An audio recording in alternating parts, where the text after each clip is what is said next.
bienvenue au show Minter Dialogue, épisode numéro 112. Je suis Minter Dial, votre compère et hôte pour ce podcast. Mon invité cette fois-ci, c'est Jean Cloteau, qui a été un grand dirigeant de chez L'Oréal et a été président-directeur général de L'Oréal Venezuela. Il a été reconnu pour son travail en recevant le chevalier de l'Ordre de Mérite. Il est aujourd'hui cofondateur et PDG d'Urigi. Urigi est une nouvelle forme de réseau social qui permet aux utilisateurs de connecter à travers leurs intérêts et gagner de l'argent. Dans notre entretien, nous discutons de son parcours magnifique, notre expérience partagée chez L'Oréal, ainsi que l'origine et le chemin de Urigi, un réseau à goûter. Si ce podcast vous a plu, merci de prendre quelques instants pour laisser une revue sur votre service de podcasting préféré. Plongeons alors dans cette nouvelle émission.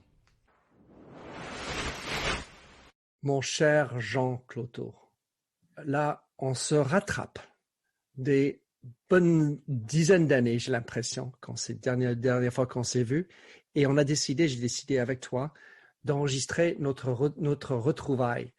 Tu es basé à Venezuela, on s'est connus chez L'Oréal. Tu es un homme extraordinaire, selon moi, avec une capacité d'histoire, polyglotte, un meneur d'hommes, un meneur d'énergie et quelqu'un qui est un trailblazer, comme on dit en anglais. Dans tes propres mots, comment tu décrirais toi-même à ce jour-ci, Jean? Je pense que je suis un chercheur, oui. Je suis dans une recherche de ce qui permettrait aux hommes de mieux se connecter, d'être beaucoup plus riches de leur expérience et aussi de leur projet. Donc, je suis un chercheur. Donc, je travaille vraiment, je définis mon travail comme un travail de recherche, d'investigation et bien sûr d'action, puisqu'il faut des outils pour que cette recherche fonctionne. C'est cette barbaridade d'action qu'il faut faire. Il faut se mouiller, il faut se salir, il faut faire. Il ne faut pas juste réfléchir et analyser. Dans ta vie, Jean, donc on s'est connus quand tu étais chez L'Oréal. Raconte-nous un peu ton trajet jusqu'alors. Donc l'aventure L'Oréal a été fondatrice parce qu'évidemment, je pense qu'on partage le fait d'avoir fait du L'Oréal comme on fait un séminaire, comment on se retire dans un sacerdoce, et on fait du L'Oréal aussi pour être peut-être écouté plus tard. Donc peut-être que c'est une des raisons pour lesquelles on a fait L'Oréal. J'ai pris conscience que je ne connaissais pas bien mes enfants, que je passais beaucoup de temps avec mon travail et pas du tout du temps vraiment de qualité avec mes enfants, et ça a été un choc. Le moment où j'ai compris que je ne connaissais pas mes enfants, ils étaient grands déjà. Ma fille avait 14 ans et on était allé voir un film qui s'appelle Interstellar de Christopher Nolan. Interstellar. Et donc ce film qui est très très long se passait en même temps qu'un film beaucoup plus adapté à l'âge de mes enfants. Gabriel avait 13 ans et Sarah 14 ans. Et en sortant du film, je leur demande des excuses de leur avoir imposé un film aussi long et aussi dense. Et mes enfants m'ont répondu, voilà papa, la preuve que tu ne nous connais pas, puisque justement, c'est le plus beau film que nous n'ayons vu dans notre vie. Et donc, ça a marqué, si tu veux, un avant-après, parce que j'ai commencé à ressentir que je n'étais pas là où je devais être pour suivre ma vocation, pour suivre mon futur et aussi connecter avec mes racines aussi. Donc, mais c'est à cause d'un film au cinéma. Et qu'est-ce qui s'est passé après? Est-ce que tu as eu un aveu tout de suite ou est-ce que c'était au fil du temps, quelques nuits plus tard, un rêve? Qu'est-ce qui s'est passé? Et en conséquence, qu'est-ce qui s'est passé? Enfin, parce que ce genre de choses, c'est pas, on va pas prendre nos kicks et nos claques et tout de suite faire un coup de tête, changer tout, parce que bon, on est pragmatique. Comment est-ce que le voyage a changé à ce moment-là? Donc, à ce moment-là, la décision est prise, la rupture est consommée, si tu veux. Il y a un moment donné où il y a des éléments fondamentaux qui te font prendre conscience qu'il n'y a plus de retour en arrière. Donc, ça ressemble beaucoup à d'autres relations humaines, puisque la relation avec un emploi comme celui qu'on avait chez L'Oréal, c'était une relation fusionnelle. De entrega totale, on se donne complètement. Et ça va prendre 2 ans avant que ça se consomme, mais c'est vrai que j'ai vraiment senti le fait qu'il n'y avait pas de marche en arrière, qu'il n'y avait pas de retour en arrière sur cette décision. Maintenant, le processus pouvait prendre plus ou moins de temps en suivant les circonstances, suivant les idées, parce qu'il fallait concrètement faire quelque chose, il fallait que ça devienne quelque chose, tout ce temps passé. Mais clairement, je pouvais pas faire marche arrière. Maintenant, l'idée qui provoque, si tu veux, le besoin de changer, elle avait 20 ans déjà. C'est-à-dire la prise de conscience.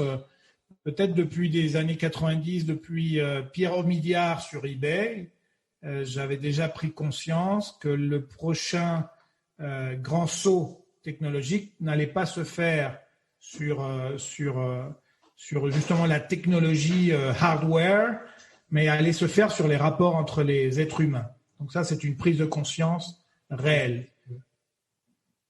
J'apprécie. Comme tu dis, en fait, la goutte d'eau qui fait couler le bain, ben, il a coulé avant. Donc, il est coulé d'autres choses. Il était rempli d'autres pensées, d'autres aspects. Et la goutte qui arrive, ben, c'était ce moment. Donc, tu as passé, il me semble, à peu près 17 ans chez L'Oréal, 1 an de plus que moi. Donc, bravo. Un vétéran de L'Oréal. Si tu réfléchis maintenant plusieurs années après avoir quitté et continué ton trajet, qu'est-ce que tu retirais de ton expérience? Qu'est-ce que tu as amené, apporté L'Oréal et qu'est-ce que tu as abandonné de L'Oréal? Oui, c'est intéressant ce que tu évoques, puisque depuis cette pandémie, l'essentiel, c'est pas de se concentrer sur ce qu'on apprend, mais peut-être des fois sur ce qu'on désapprend. Donc ce qu'on déprogramme. Mais je pense que chez L'Oréal, évidemment, j'ai acquis des structures, des organisations intellectuelles, des structures de pensée, des façons d'agir d'un point de vue, disons, dans l'action, c'est très utile. Moi, je résume ça un petit peu au compte d'exploitation. Mais clairement, ce qui est difficile des fois à se dire, c'est que clairement, cet énorme et absolu confort d'une grande organisation où rien n'est réellement grave, puisque tu ne joues jamais ta peau, c'est jamais under the skin, comme dit Nassim Nicolas Taleb. Donc, le point, c'est ça, c'est que j'ai compris que chez L'Oréal, j'ai appris à ne jamais prendre de risques.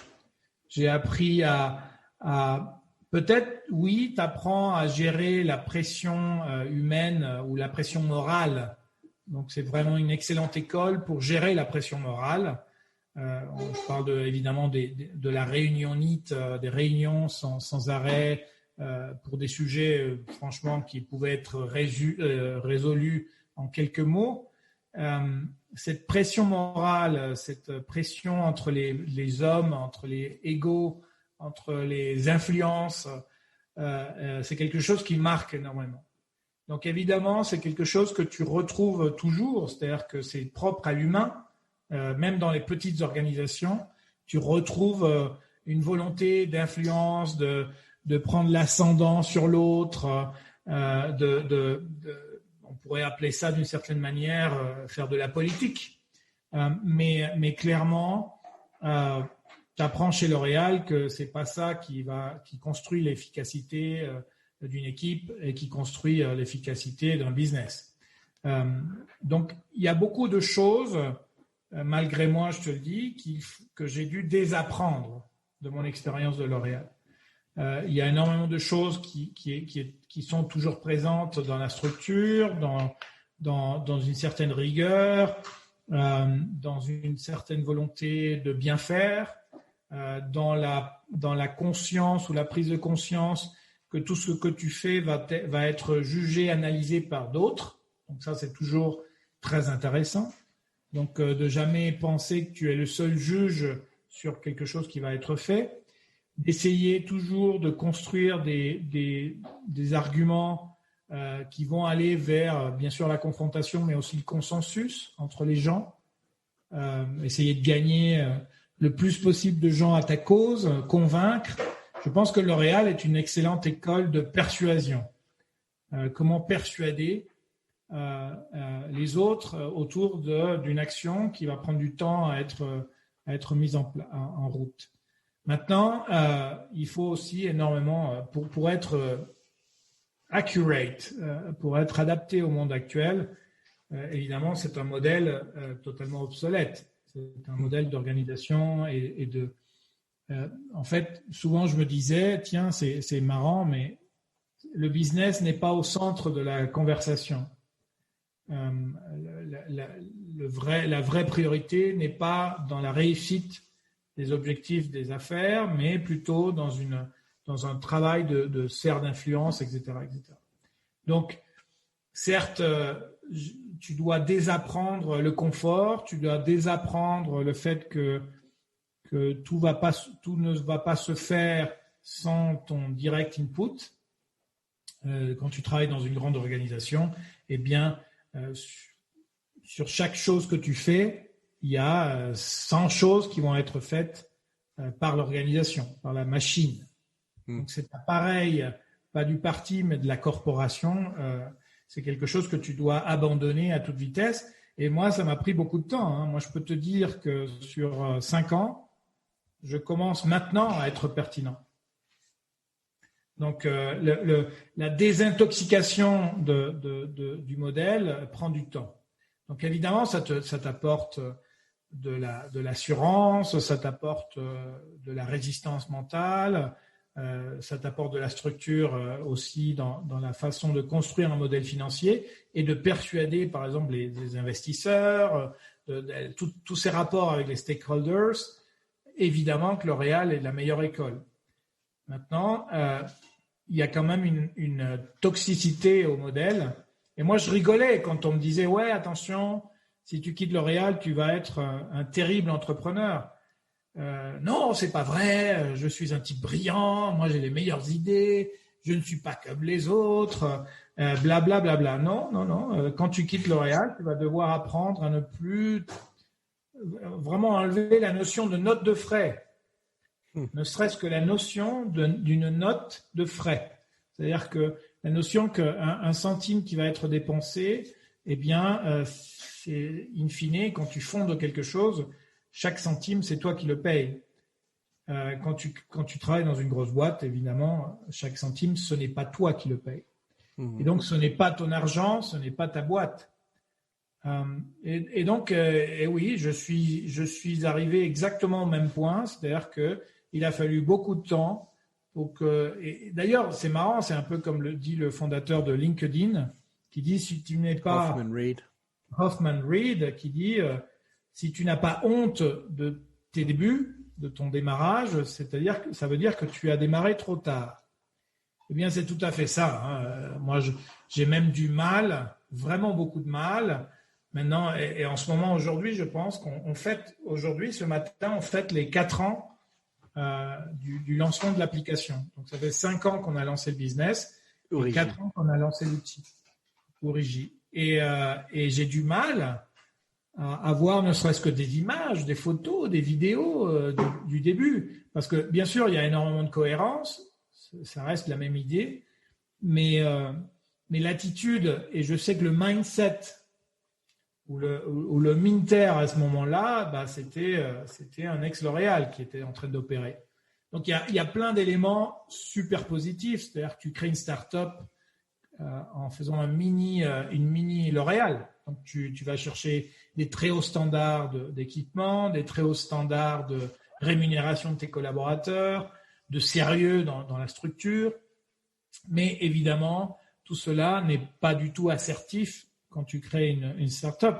C'est-à-dire que quand tu crées une start-up, le plus important, ce n'est pas la ressource humaine, ce n'est pas le bel ordinateur ou le bel espace ou le beau t-shirt. Le plus important, c'est le produit.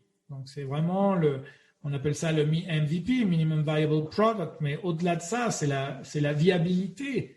Est-ce que c'est du bon pain? Est-ce que tu es en train de faire quelque chose de délicieux que les gens vont s'arracher?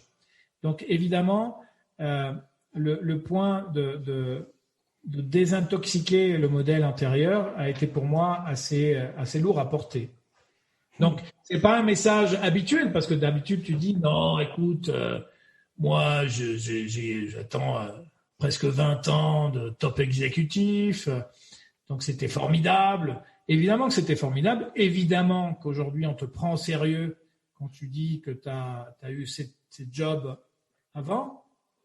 Mais il faut aussi être, je pense, même vis-à-vis des stakeholders et des shareholders, il faut être très honnête et il faut être très transparent.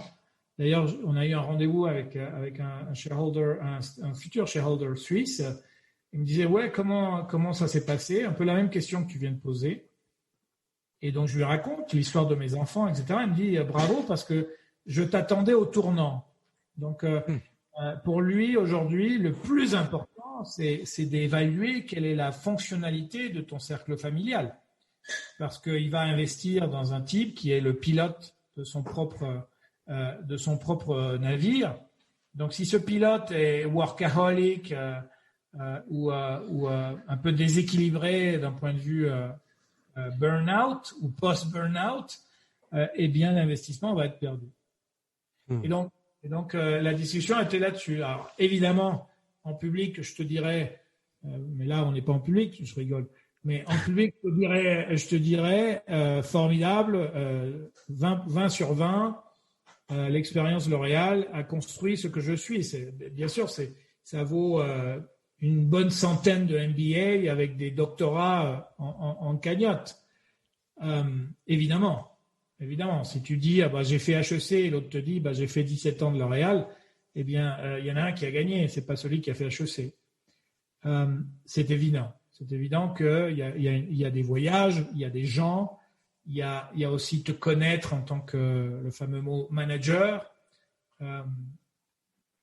Mais il y a aussi énormément de choses à décoder, c'est-à-dire dans le sens où il faut coder. Dans mon métier maintenant, il faut coder, mais il faut aussi décoder. Et ce décodage prend du temps.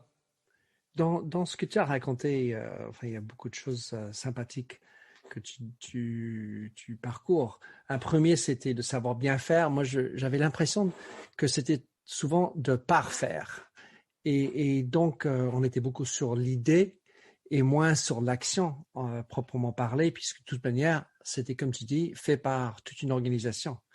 Et quand tu as parlé de MVP, le Minimum Viable Product, bon, d'abord, j'ai eu toujours une réaction viscérale avec cette idée de produit. Car moi, je suis un homme de marque et les produits sont au service de la marque. Et donc, moi, personnellement, j'ai toujours trouvé ahurissant que l'organisation de la boîte était faite autour de divisions de produits au lieu de divisions de marque. Mais quand tu dis Minimum Viable Product, en fait, ce qui est intéressant, je me dis que L'Oréal est formidable sur deux des points. Faire un bon produit, aller chercher à le faire bien ou mieux. Deux, viable. Il faut que ce soit rentable. Donc, on va regarder financièrement. Là où ça pêche, c'était minimum. Parce que minimum, ça veut dire on fait avec. Tandis que L'Oréal, c'était sur maximum. C'était toujours sur le côté parfaire, faire au mieux. On peut toujours faire mieux, bien sûr. Et donc, on va chercher le mieux dans les 6 autres heures de la journée. Parce que vous avez que travaillé 18 heures, ben, il reste encore 6. Et donc, du coup, le burn-out qui vient de ce côté de parfaire donc le maximum viable product. Qu'en dis-tu? Oui, évidemment que j'admire, j'adore, j'ai aimé L'Oréal, tu le sais, dans toute son histoire également. Donc, pour moi, il y a eu une notion de contact avec l'ADN du produit et du groupe. J'avais du mal avec la notion de multimarque, avec la notion de galaxie de marques, parce qu'évidemment, je trouvais qu'il y avait des pertes justement de code ADN entre les différentes marques, puisqu'on était dans un environnement où il fallait les combiner. Ensuite, en fait, le contact, quand on parle de produits aujourd'hui, on englobe plusieurs choses. C'est-à-dire que si je fais un petit peu si on va en arrière à partir de 2020 dans ma tête, eh bien un produit c'est une combinaison d'idées, de séquences, de rapports avec les clients, consommateurs ou utilisateurs. Bien au-delà d'un produit en tant que tel, dans une bouteille ou dans un flacon. Et donc, c'est vrai que le produit aujourd'hui, c'est quelque chose que tu produis, justement. C'est une production justement d'un tas de choses qui font que c'est pas seulement le pain qui est délicieux, mais la boulangère, le vin, les ingrédients, l'ambiance, même la température. Il y a énormément de dimensions dans ce MVP ou dans ce produit qu'on tient entre les mains quand on entreprend. Dans la notion l'oréalienne, on est dans le produit de consommation, c'est-à-dire qu'on est vraiment dans un consommable. Et donc là, c'est vrai que à la rigueur, je trouvais que c'était un peu toujours la même chose. C'est-à-dire qu'à un moment donné, quand tu étais dans des séquences, tu avais l'impression que vraiment c'était très répétitif. Ce qui changeait, c'était justement le packaging. Il y avait une énorme insistance sur le packaging, mais déjà, tu avais de l'alcool, tu avais une résine, tu avais très très peu de fractures technologiques. Et à la rigueur, à un moment donné, évidemment, quand tu commençais à être de plus en plus multimarque, dans mon dernier job, tu voyais un produit arriver chez Lancôme et tu attendais un petit peu et tu l'avais chez Matrix. D'une certaine manière, tu te rendais compte de cette dilution de la notion de produit. Et par contre, je dissocierais bien la partie produit, technologie, du jus, le jus, quoi, si tu veux, de la partie humaine. C'est-à-dire que peut-être qu'une de mes souffrances, c'est ça, c'est que tu avais des produits formidables, mais un environnement humain et moral pas tellement formidable. Dans la notion de prendre l'ascendant sur l'autre et cette ambiance théocratique qui a été pour moi très difficile à avaler, puisque dans la théocratie, eh bien, il y a bien un moment où tu as un dieu quelque part, ou plusieurs dieux quelque part. Et donc on perdait la notion de raison, de raisonnement, de proximité dans le raisonnement, d'échange et de proximité avec les hommes. Et donc tu te retrouvais dans des systèmes évidemment de verticalité et d'ascendant moral sur les autres. Et je pense que c'est ça qui m'a le plus aujourd'hui, qui dans la construction du bilan, c'est la partie la plus complexe, si tu veux. Parce que d'un côté, il y a des marques formidables, des produits incroyables, des labos qui font un travail formidable, même des applications commerciales, des déploiements commerciaux formidables, avec un univers marketing fantastique. Tout ça dans un environnement de pression morale difficile. Alors je me pose des questions, et même dans l'organisation que j'ai fait naître, eh bien j'étais un peu comme un scientifique et j'ai retrouvé, si tu veux, les mêmes éléments toxiques, les mêmes réflexes toxiques à échelle de petites équipes. Donc c'est pas quelque chose qui est propre simplement ou la cause d'un L'Oréal. C'est-à-dire que les femmes et les hommes s'intoxiquent entre eux. et ça te sépare du produit. C'est un peu ça mon aventure aussi dans la start-up. C'est que tout ce qui est en fait tout ce qui te sépare du produit dans une start-up, ça devient vie ou mort. Hein. Ça tue la start-up.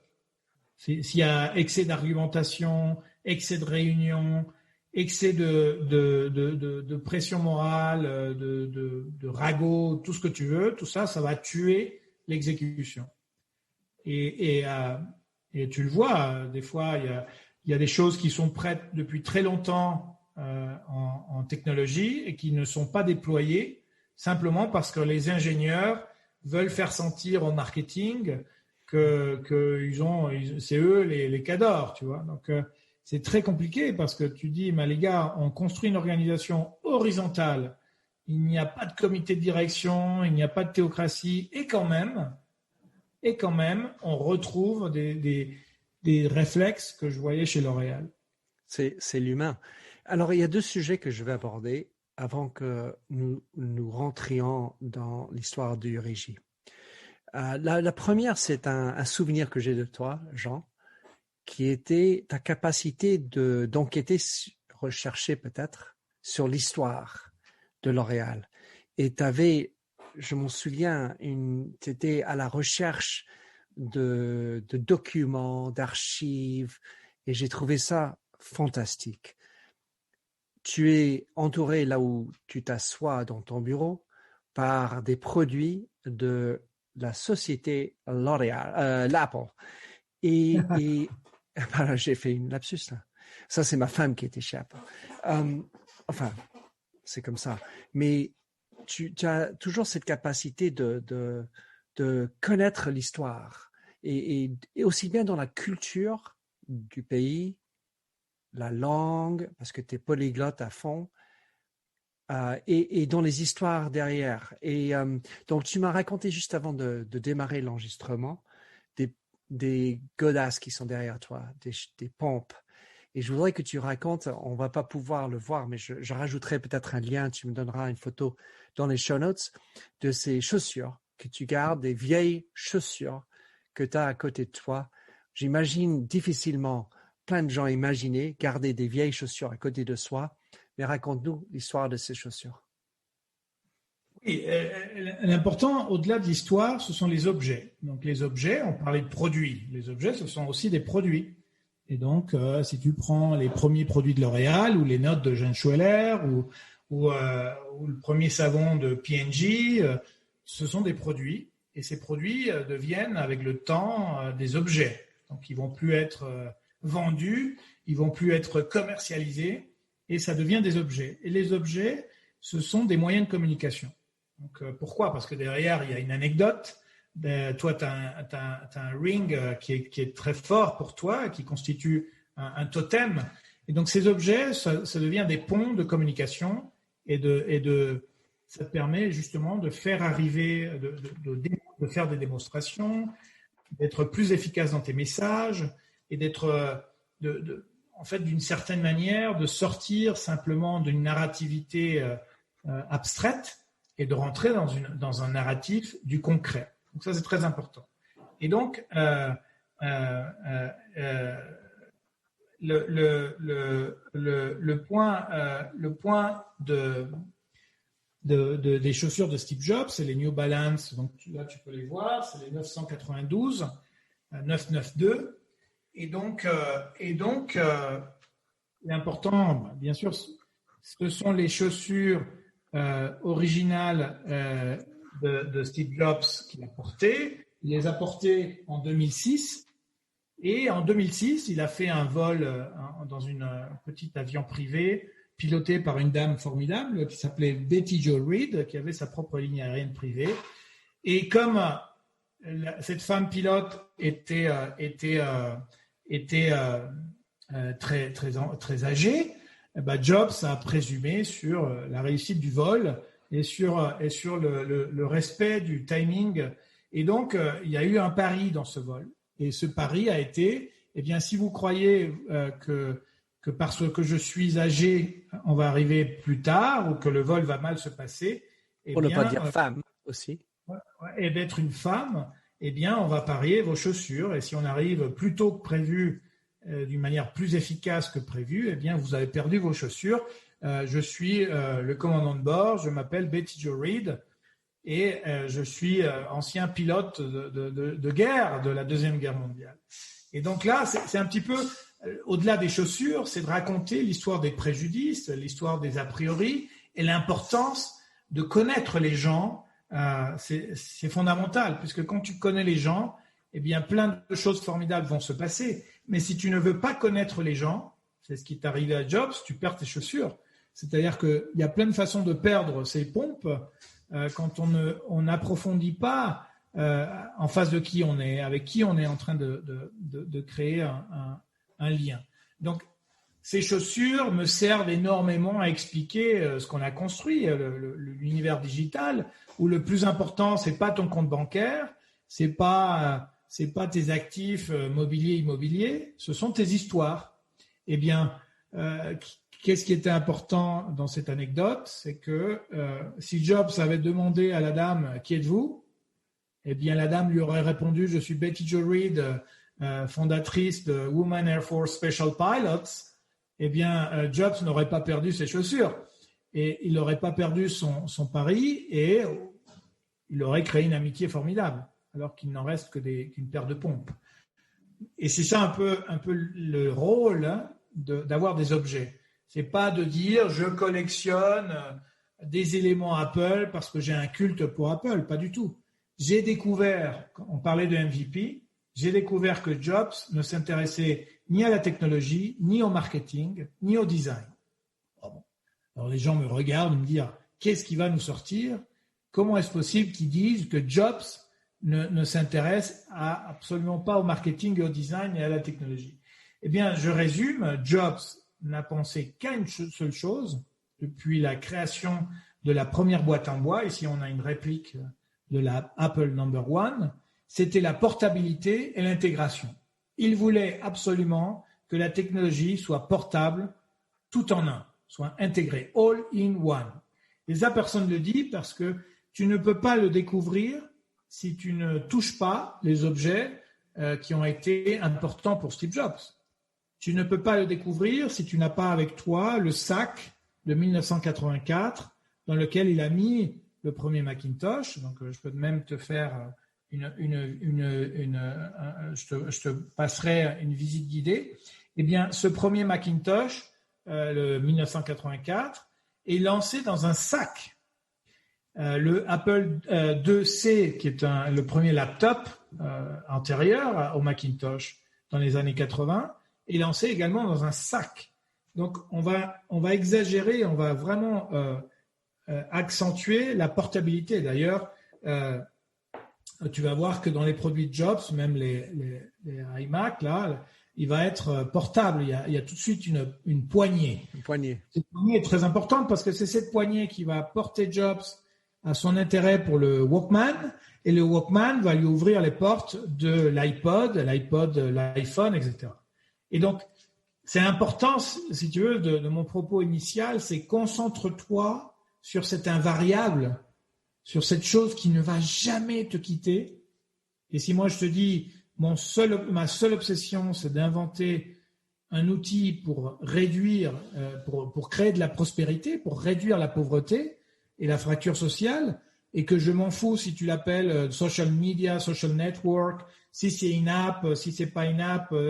En fait, moi, ce que je te dis, c'est que mon obsession, c'est ramasser les pièces du puzzle, inclus la blockchain, pour réduire la pauvreté dans le monde, et que je ne comprends pas que si tu es une personne éthique, si tu es une maman qui aime ses enfants, si tu es capable d'avoir fait des enfants qui soient des bonnes personnes, je ne comprends pas qu'il n'y ait pas un dividende dans ton compte bancaire, justement. Je ne comprends pas que l'humanité ne soit pas organisée pour créer de la richesse et nourrir, en tout cas, nourrir ses meilleurs éléments, ces femmes et hommes de bonne volonté. Donc ça va jamais me quitter. Je vais faire ça, je te le garantis, jusqu'à la tombe. Je ne vais jamais arrêter de faire ça. Donc, Courigi soit un succès planétaire parce que c'est une application formidable, génial, super, je serais très content. Mais c'est pas ça mon propos. Mon propos, c'est vraiment comment faire pour, je répète, réduire la fracture sociale et augmenter la richesse que peut générer l'éthique, le bon comportement, l'apport de valeur, etc. Donc, c'est la même chose pour Jobs. Donc, je vais utiliser la métaphore de toute l'histoire Apple. Donc, ici, tu as l'iPhone 1 dans son pack original, intouché, intact. Tu as des objets qui vont réveiller l'intérêt. Ça, c'est un poster original. Il est tout tramé. Il a une trame spéciale. Ici, il y a le processeur de 1978 original dans ce cadre. Mais mon propos, c'est pas de te parler d'Apple, c'est pas de te parler de Steve Jobs, c'est de te parler de l'invariable. Et donc ça me permet de faire des conférences à des entrepreneurs. On est dans la semaine de l'entrepreneurship. Et comment, justement, un entrepreneur ne doit se concentrer que sur l'invariable. Alors, s'il est là à courir des Shark Tank et à faire des pitch decks et à faire des t-shirts avec son logo, il est perdu. Parce qu'il peut pas, tu peux pas faire toutes les foires à l'innovation. Tu peux pas remplir des dossiers de financement toute la journée parce que tu ne vas pas te concentrer sur ton invariable. C'est clair. J'adore ces histoires, évidemment, Jean. Tu es un storyteller sine qua non. Mais j'ai encore une dernière question avant d'arriver sur Régie. Mais peut-être c'est lié. 2016, tu reçois la Légion d'honneur.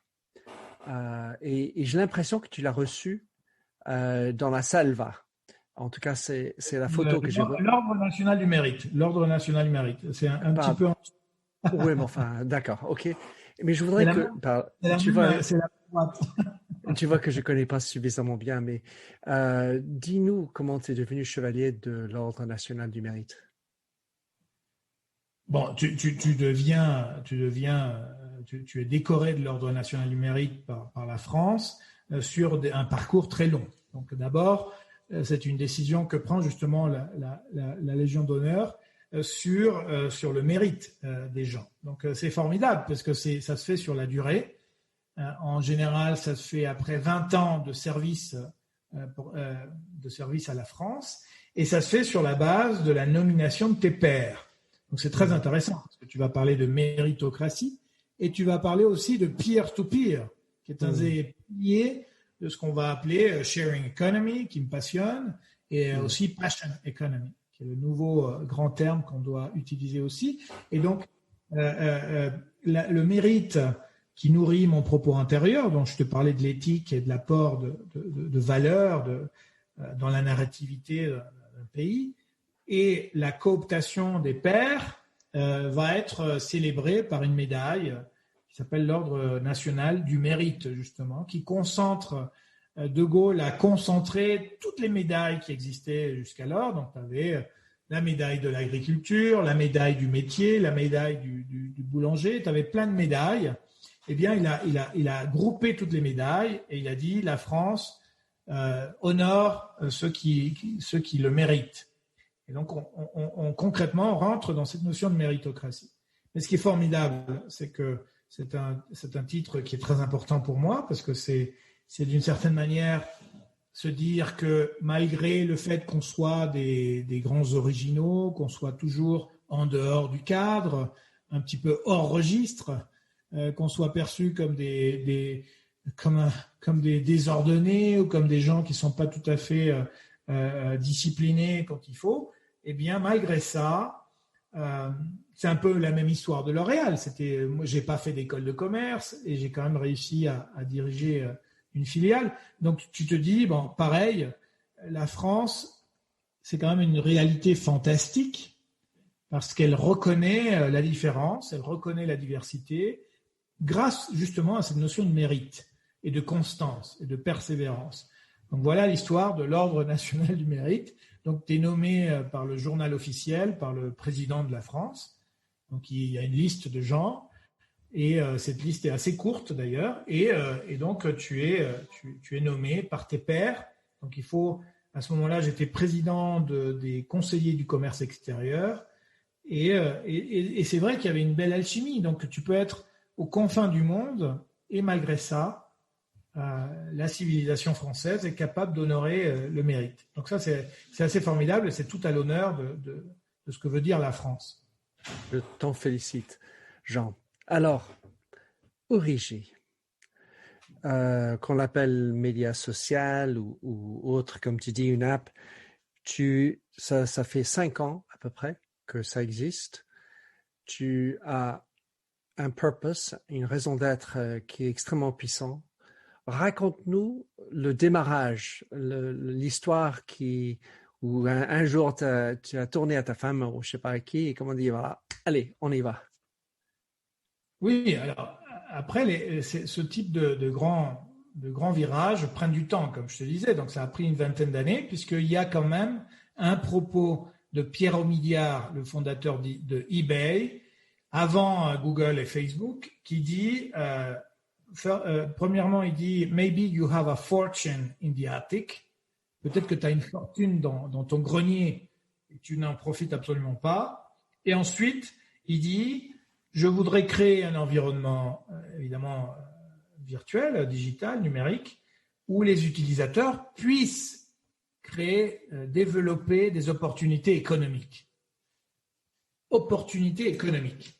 Donc moi, ça m'a jamais quitté parce que après, on est dans la dynamique L'Oréal, on travaille, on fait son job, et en même temps, on ouvre son premier LinkedIn, on crée son premier Facebook, après on a son Instagram, on commence à avoir des réseaux sociaux, tes enfants, donc on est dans Internet, et in fine, donc après. On commence à voir arriver la gig economy, donc tu as Airbnb, Uber, tu as la blockchain qui commence à devenir pour moi réellement une philosophie de la confiance, en tout cas orientée à ce moment-là au Bitcoin. Tu commences à voir les crowdfunding, donc tout ce qui est GoFundMe, etc.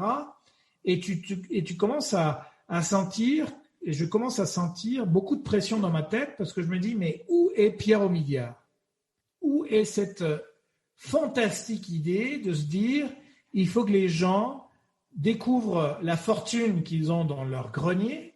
Donc, pour moi, le grenier, c'est mon enfance dans la forêt vierge, c'est Minter et la bague de son grand-père. Donc, toutes ces séquences, je me dis, tiens, il y a quelque chose à faire.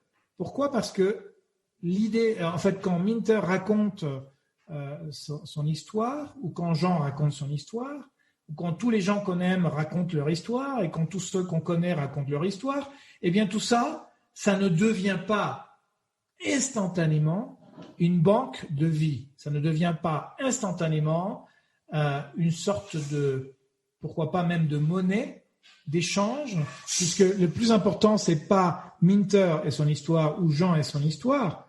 Le plus important, c'est quand Minter raconte son histoire, ça crée un pont, c'est comme l'histoire devient indépendante. C'est comme quand toi, tu écris ton livre, c'est-à-dire ton livre ne t'appartient plus. Et bien de la même manière, je pense que les gens, donc j'ai commencé à me poser cette question, comment faire de la vie un actif? Et donc ça devient des fois une simple idée, et petit à petit, ça devient de plus en plus intense, et petit à petit, ça devient un produit, et je me dis, tiens, il y a quelque chose à faire.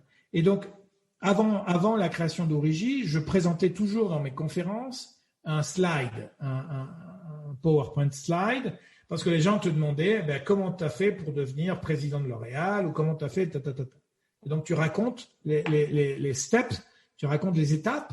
Donc, tu dis, on est en 2000, eh bien, avant 2000, il s'est passé ça. On est en 2010, donc en 2009, il s'est passé ta.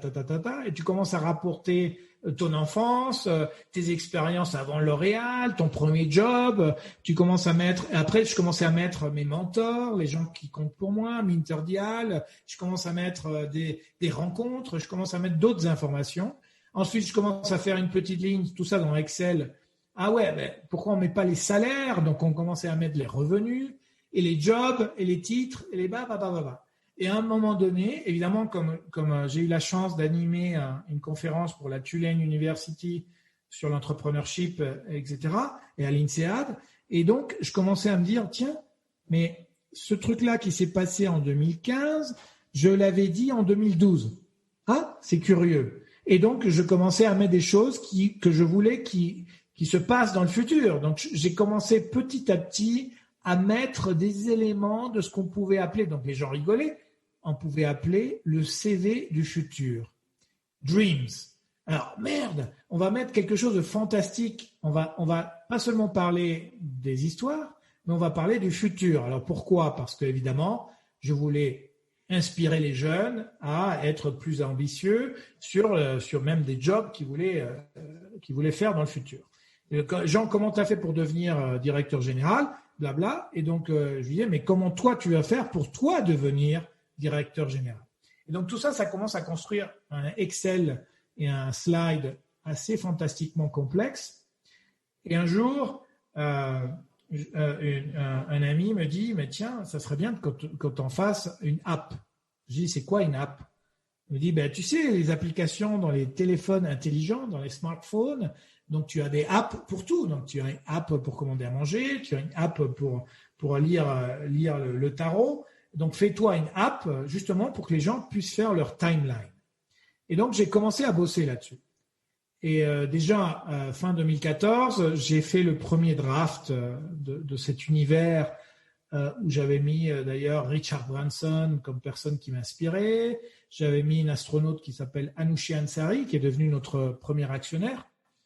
Et donc, j'avais mis mes enfants, ma femme, etc. C'était assez formidable. Et donc, voilà comment c'est né. Et de fil en aiguille, tu t'aperçois. Donc, j'ai rencontré un type formidable qui s'appelle Gilles Fievé. Gilles Fievé est un général d'état-major qui doit être proche du siècle d'âge. Il doit avoir une centaine d'années. Il est toujours actif. Et le général Gilles Fievé t'instruit sur la stratégie. Et dans la stratégie, il y a quelque chose qui s'appelle la gestion du temps. Et gérer le temps se fait suivant une logique. Et donc, tu as des éléments logiques qui disent, bon, hier, il s'est passé ça, et demain, je voudrais qu'il se passe ça. Bon, très bien. Et ça, c'est le temps simple. Mais en stratégie, tu te poses d'autres questions. Et donc, tu commences à parler du passé comme quelque chose de vivant qui continue à se passer. Et tu commences, et donc ça s'appelle la narrativité, et donc tu rentres dans une logique très complexe parce que tu commences à parler du futur comme quelque chose qui s'est déjà déroulé. Ça s'appelle la prospective. Et donc, en stratégie, Gilles Fievé m'a appris à travailler sur ce qu'on appelle le time rift, ou la brèche stratégique, ou la petite faille du temps qui se passe au temps présent, où finalement, toi et moi, on est dans cet entretien, on va parler de choses qui se sont passées entre toi et moi, et de choses qu'on voudrait qu'il se passe entre toi et moi. Mais le plus important, c'est maintenant, c'est le présent. Mais le présent, il va changer de tête si et seulement si on apporte des rêves et des histoires, du narratif et du prospectif. Et quand j'ai découvert ça en stratégie, je l'ai appliqué en Iran, je l'ai appliqué au Pakistan, je l'ai appliqué en Syrie, je l'ai appliqué en Roumanie. J'ai appliqué constamment ces deux éléments. Qu'est-ce que tu veux qu'il se passe ? Et mets-le en contact avec ce qui a pu se passer. Et donc, tu crées une sorte de réaction chimique. Donc, c'est pour ça que je te dis, je suis un chercheur. C'est-à-dire que tu combines des histoires et des projets, tu combines des récits et des rêves, et tout ça, ça crée des choses formidables au temps présent. Mais ça, le commun des mortels, il ne peut pas le faire. Donc, il fallait créer une application pour petit à petit dire aux gens, eh bien, ça serait quand même pas mal que tu postes le futur.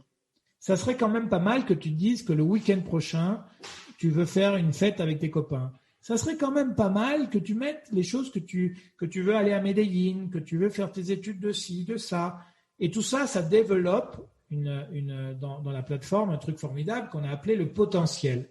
En clair, tu grimpes, tu gagnes des points, tu montes de niveau en fonction de ta capacité à combiner des publications du futur et du passé, à créer des interactions, à publier des choses intéressantes et à augmenter ta pertinence dans le réseau, puisque tout ça n'a de sens que si d'autres s'intéressent à nous. Nous, on va raconter nos histoires et nos projets, Mais si personne n'écoute et personne ne s'intéresse à notre récit, ça n'a aucun intérêt. Donc, on ne va pas gagner en potentiel. Donc, c'est pour ça que je te dis, la grande découverte, c'est d'avoir porté ça dans la technologie. Et la naissance se fait grâce à L'Oréal, donc grâce à ces conférences que je faisais sur mon CV du passé et mon CV du futur. Et donc, évidemment, les jeunes étaient tous enthousiastes parce que je leur ai finalement appris à s'inspirer en fonction de leur passé pour construire leur futur. Et l'histoire de Gilles Fievé, qui est formidable, puisqu'elle t'apprend la stratégie appliquée à la vie.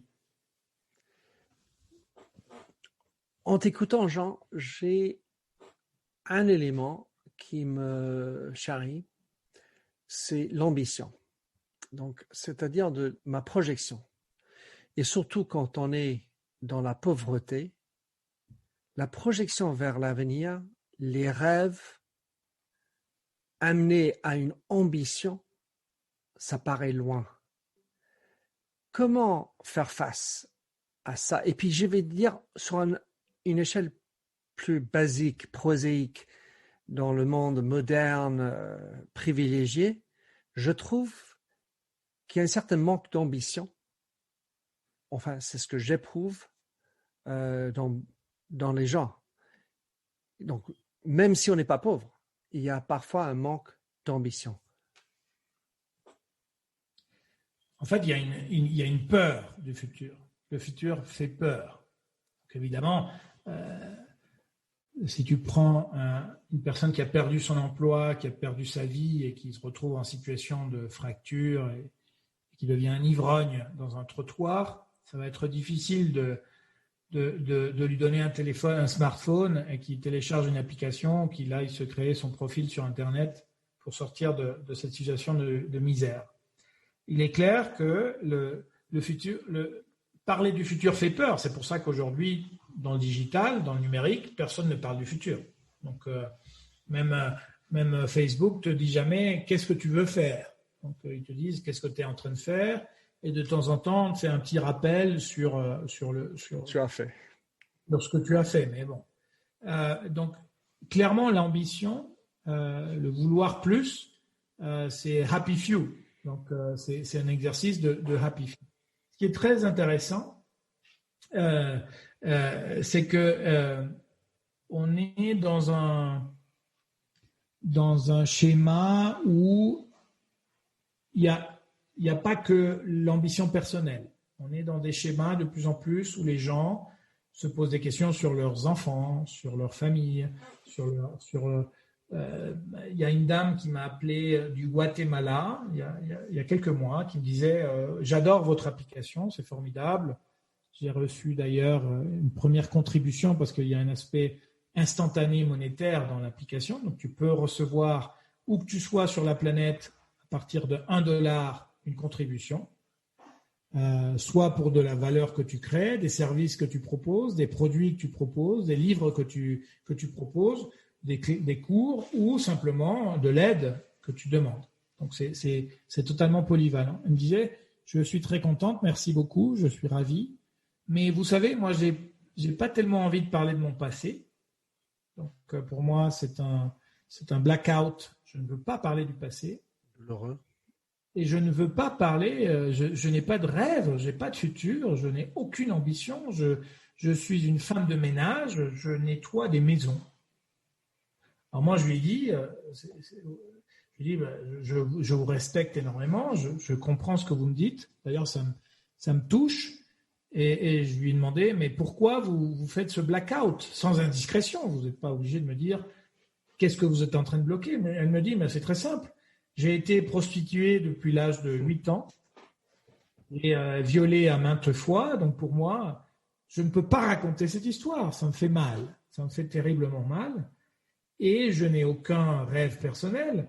Je ne pense qu'à ma fille. Et je lui dis, et votre fille, parce que j'étais un peu inquiet sur sa fille. Je dis, ma fille, elle est au MIT. Ah. Donc je veux qu'elle réussisse sa vie. C'est ma seule ambition. Mais vous imaginez, vous êtes formidable. Vous êtes une femme exceptionnelle. Vous êtes, Alors je lui disais, voy a hacer una estatua con usted. Je lui disais, je vais faire une statue. Vous êtes ma nouvelle égérie. Je vais vous mettre en photo dans ma communication. Il me dit, surtout pas. Mais je lui dis, mais c'est formidable ce que vous êtes. Vous êtes capable d'avoir une fille qui est au MIT, donc vous l'avez élevée, vous l'avez nourrie en nettoyant des maisons. Vous êtes capable de vous réveiller tous les jours, de vous doucher, de prendre un petit déjeuner, d'avoir la force d'aller nettoyer la maison des autres, malgré cette enfance terrible, ce trou noir. Et donc, vous venez de tout dire. C'est-à-dire, d'une part, vous m'avez parlé de votre histoire en quelques fractions de phrases, et vous m'avez parlé de votre rêve en quelques fractions de phrases. Eh bien ça, sachez-le, que ma vocation, c'est que ça ait la même valeur qu'un salaire de top exécutif.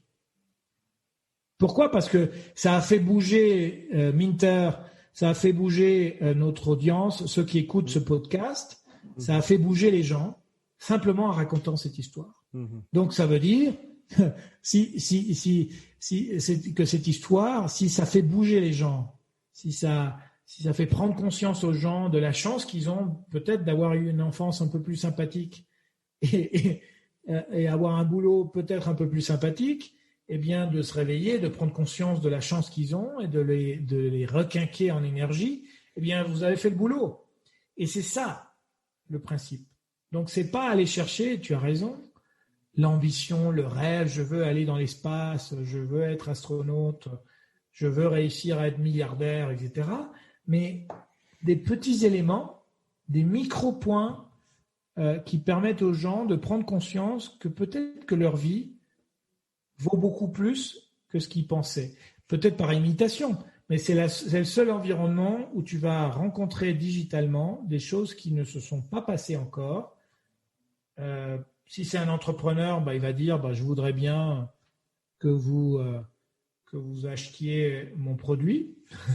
Donc il peut poster son petit gâteau ou son travail de menuiserie ou de mécanique ou de tissu et te dire dans la description ça vaut $5 de recevoir ce produit. Donc le futur, c'est pas simplement des projets, des objectifs fantastiques. Ça peut être des choses extrêmement simples, mais qui vont aider cette personne à proposer ce dont elle est capable et à générer aussi une opportunité économique.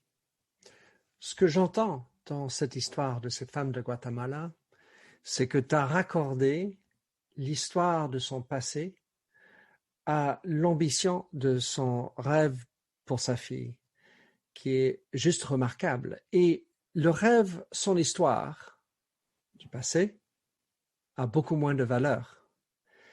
Et donc, c'est ce raccord qui est juste incroyable dans ce que tu racontes. Brillant.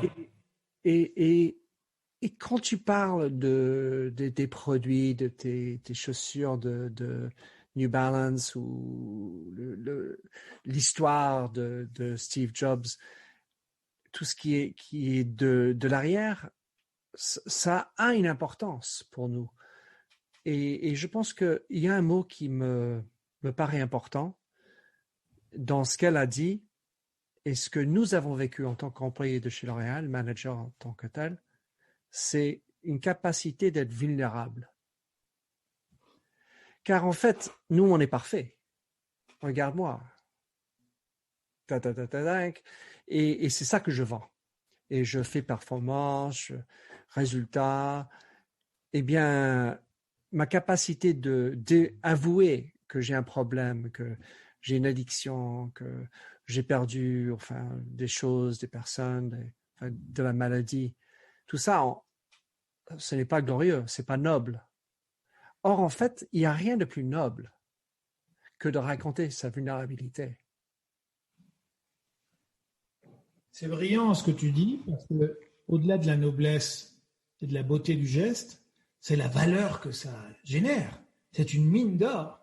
Alors, on nous apprend à être parfait, tu as tout à fait raison, on nous apprend à être parfait, et en fait, on est très pauvre de cette perfection.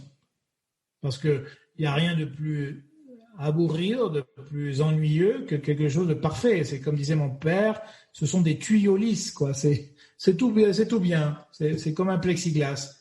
alors que l'aspérité qu'apporte cette vulnérabilité, et je pense que peut-être qu'un des regrets chez L'Oréal, c'était de pouvoir discuter sur les erreurs, sur faire un peu, tu sais, les fuck-up nights, faire un fuck-up night L'Oréal, ça serait cool. Je ne sais pas s'ils ont évolué un petit peu, mais ça leur ferait énormément de bien de faire des fuck-up nights, tous les lancements ratés, l'argent jeté par la fenêtre.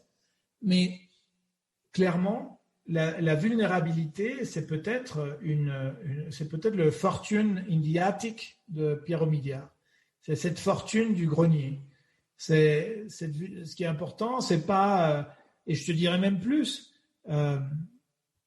je vois ma femme, on a notre troisième bébé présente de l'autisme, Abel, et peut-être qu'il va être aspic ou neurodivers. En tout cas, il n'est pas typique. Il est atypique.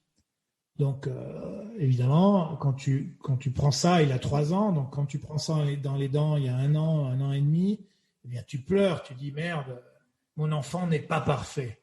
Mon bébé n'est pas parfait. Ça va pas être facile, ni pour lui, ni pour nous. Le regard des gens, alors, il me regarde pas dans les yeux, il parle pas, il dit pas papa, maman, il dit pas merci. Et donc tu pleures, et tu pleures de cette vulnérabilité.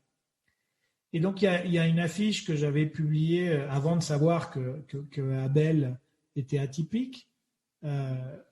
J'avais publié une photo où je prends le bébé dans mes bras et j'en fais toute une histoire en 2017. Et aujourd'hui, je me dis, merde, c'est formidable, c'est fantastique. C'est cette vulnérabilité.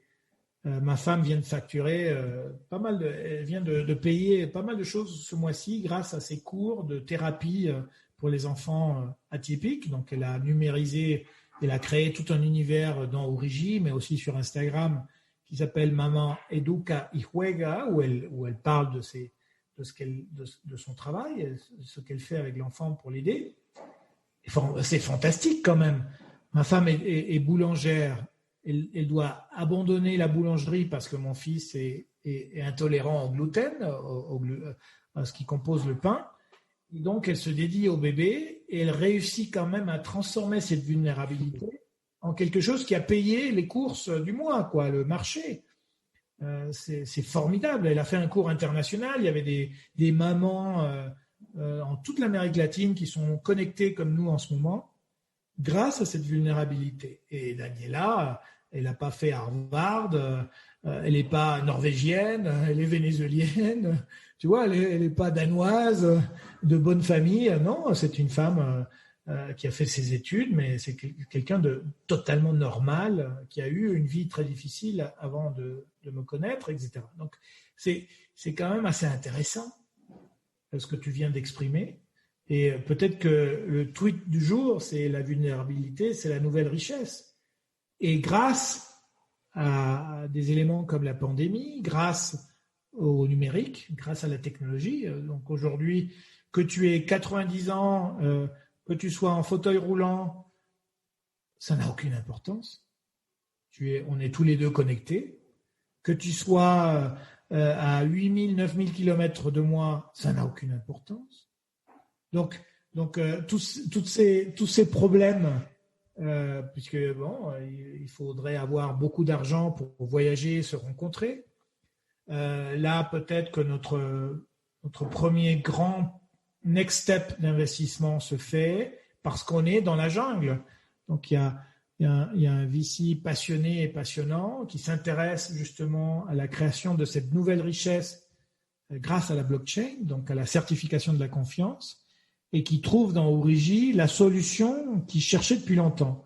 Parce qu'il y a un côté relation humaine, c'est pas qu'une plateforme blabla. Donc, formidable. Donc, la vulnérabilité dans un pays aussi compliqué, aussi dangereux, peut-être va devenir notre première richesse.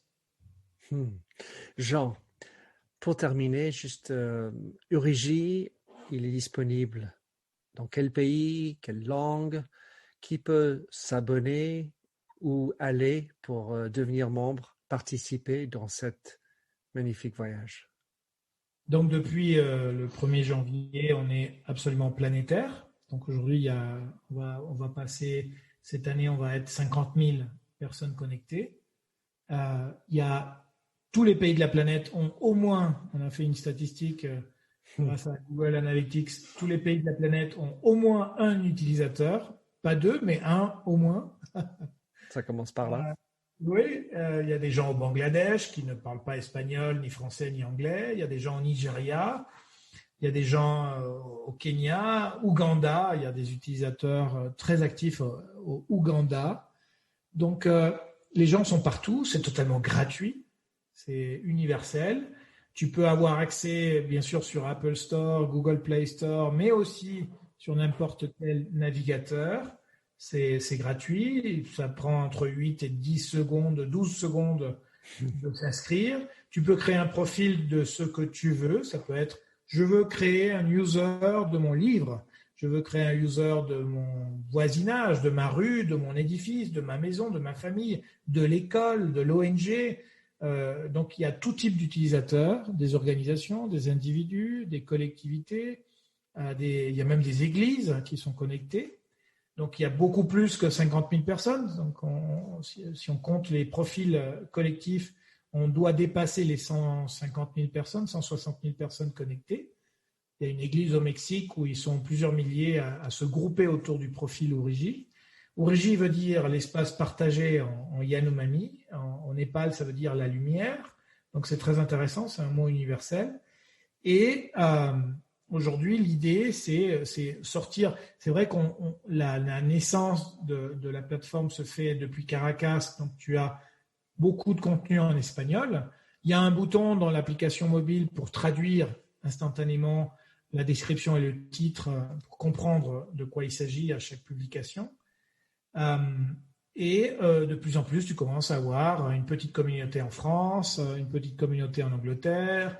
Le Nigeria, c'est la grande communauté anglophone qui commence à naître en ce moment, surtout autour de la femme. Je suis membre du board de Dream Girl Global, qui est une NGO nigériane et indienne, justement de soutien aux jeunes filles pour combattre le mariage, la violence et leur ouvrir le monde grâce au mentorship. Donc, c'est fascinant, etc. Donc, c'est vraiment universel, accessible à tous, gratuit.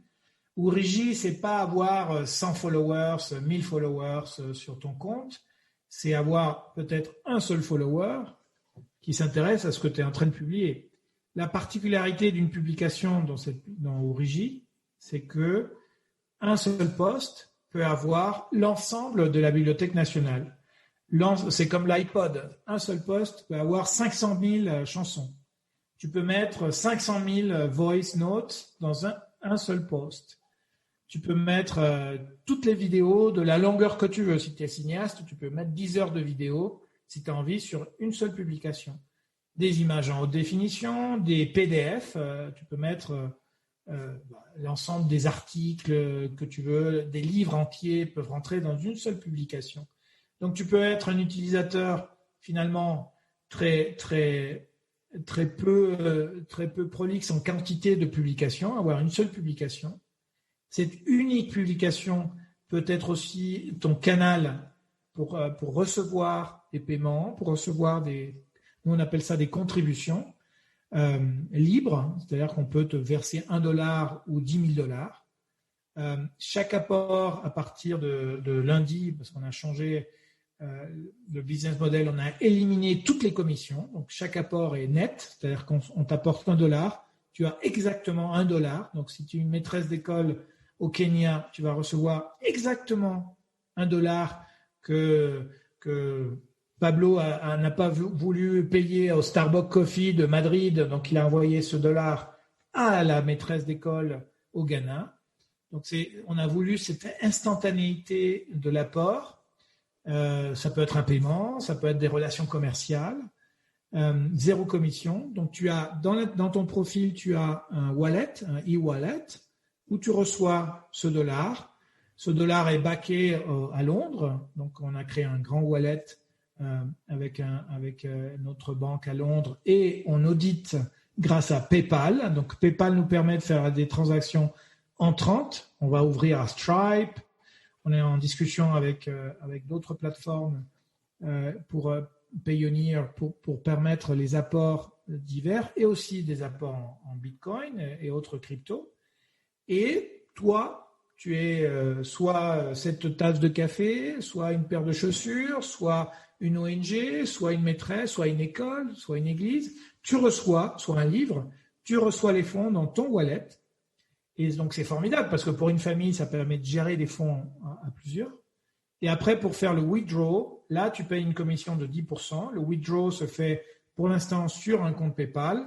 Ça peut être ton PayPal, mais ça peut être aussi le PayPal de n'importe quel fournisseur.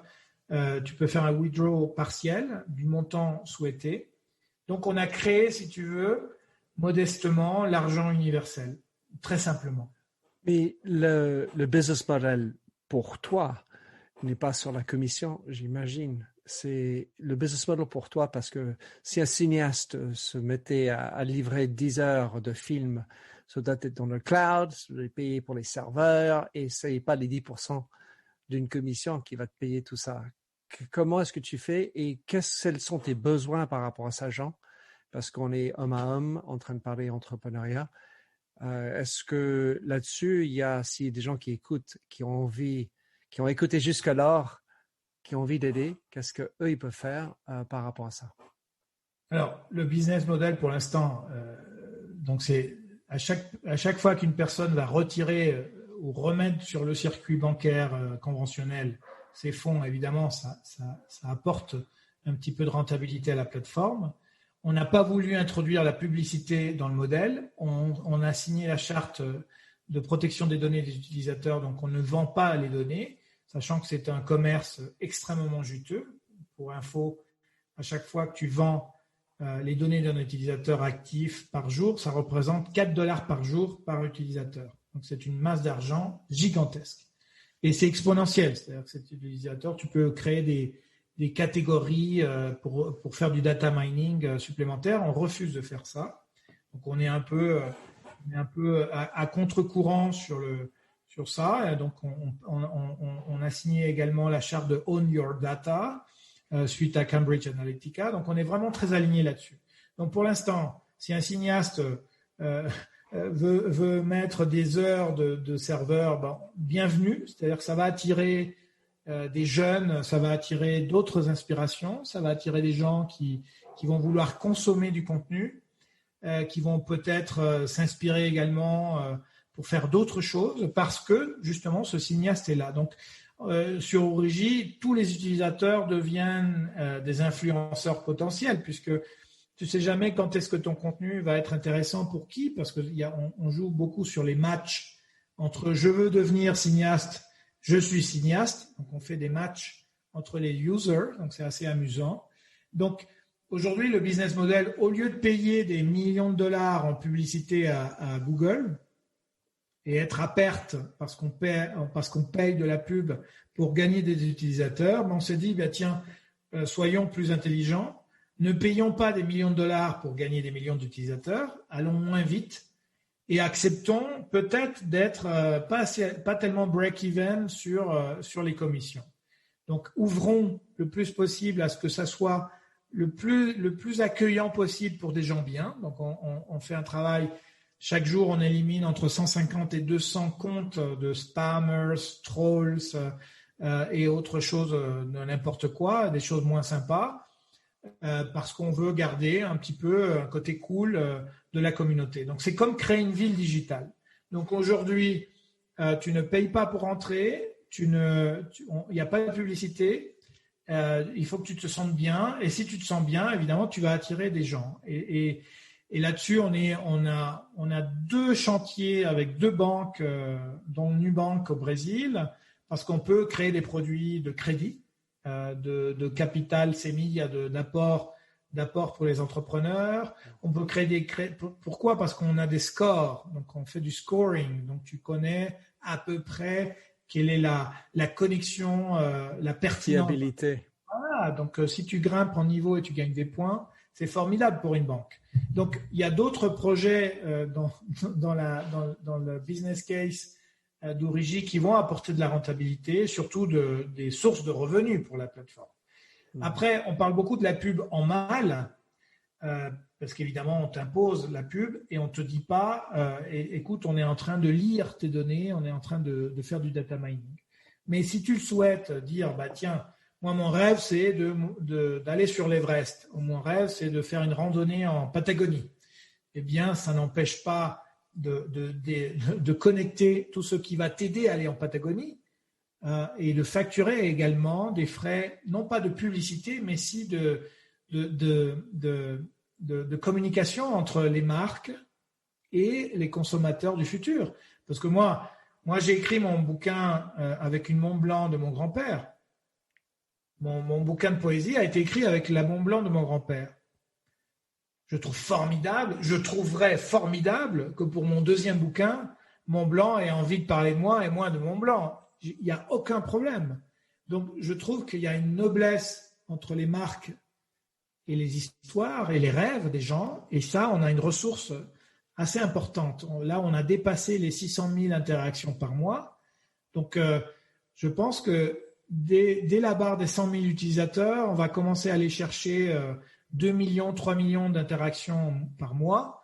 Et là-dessus, peut-être, pourquoi pas, aller voir Montblanc ou aller voir Nike ou aller voir Apple et leur dire, tiens, c'est sympa, on a créé une communauté différente où les gens peuvent tomber amoureux de ton produit parce que ça match avec leur histoire et leurs dreams. Une autre chose qui nous allie, c'est que dans ma main, moi, j'ai un stylo à encre japonais avec lequel j'ai écrit l'histoire de la mort de mon grand-père aux mains japonais. Histoire que Pilote pourrait me contacter également. Jean, donc Urigi, je mettrai tout ça dans les show notes pour te suivre, connecter avec toi. Quel serait le moyen préféré? Non, évidemment, sur Urigi, tu peux chatter en privé avec moi. Donc, c'est Jean Cloto partout. Je suis peut-être petit à petit devenu influencer dans plusieurs plateformes, donc LinkedIn, Instagram, Twitter, je suis très présent. Je suis présent aussi sur TikTok. Et tu peux me trouver. Mon WhatsApp est public. Donc, j'ai un WhatsApp public qui est sur tous les réseaux sociaux. Et en général, je réponds à 90, j'arrive à 95% certaines semaines de taux de réponse parce que je pense que ce qui fait le plus de mal, c'est de ne pas pouvoir parler aux gens et de pouvoir contacter les gens même sur une mauvaise idée. Et donc, tu peux me trouver partout. Mon email, c'est jeancloto@origi.net parce qu'origi.com, c'est une bijouterie au Japon. Donc, il fait des bijoux formidables en bois, des choses formidables. Donc, origi.net, c'est mon courrier électronique. Et voilà, donc je suis plutôt très accessible. Évidemment, si tu as ton profil dans Urigi et que je vois ton niveau de potentiel grandir, eh bien, je vais être tenté également de faire un apport sur tes premières publications. Je vais même... si tu publies ton bouquin ou ta chanson préférée ou ta playlist préférée, je vais être tenté de contribuer. Imagine-toi, ça tombe bien, j'ai un poème que je viens d'écrire, je vais me le faire. Jean, on est loin, mais on est proche. Merci beaucoup de ton temps. Merci Minter, c'est un bonheur d'être parmi la famille idéale. Pareillement. Merci de nous avoir écoutés sur Minter Dialogue en français. Vous trouverez tous les liens et références cités lors de cet entretien sur mon site minterdial.fr. Pour vous inspirer, je vous laisse avec une chanson que j'ai écrite dans ma jeunesse, A Convinced Man.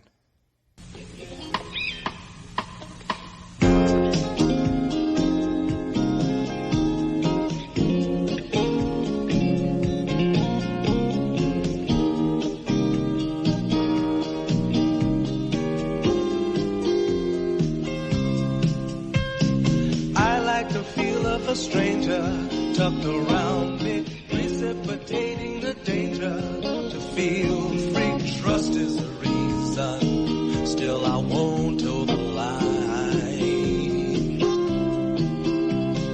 I sit here passively, hope for your respect, anticipating the thrill of your intellect. Maybe I tell myself there's no use in me lying.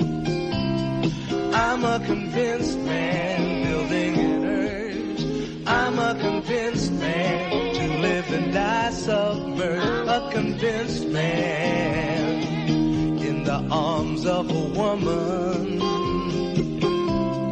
I'm a convinced man, challenge my fate. I'm a convinced man, competition's innate. A convinced man, in the arms of a woman. Despise revenges and struggle with deceit. Live for the challenge so life's not incomplete. What's wrong with challenge? I know soon we all die. I like the feel of a stranger tucked around me, precipitating the danger to feel free. Trust in my reason and let me show you why. I'm a convinced man, practicing my lines. I'm a convinced man, here in these confines. A convinced man, in the arms of a woman. I'm a convinced man, put to the test. I'm a convinced man.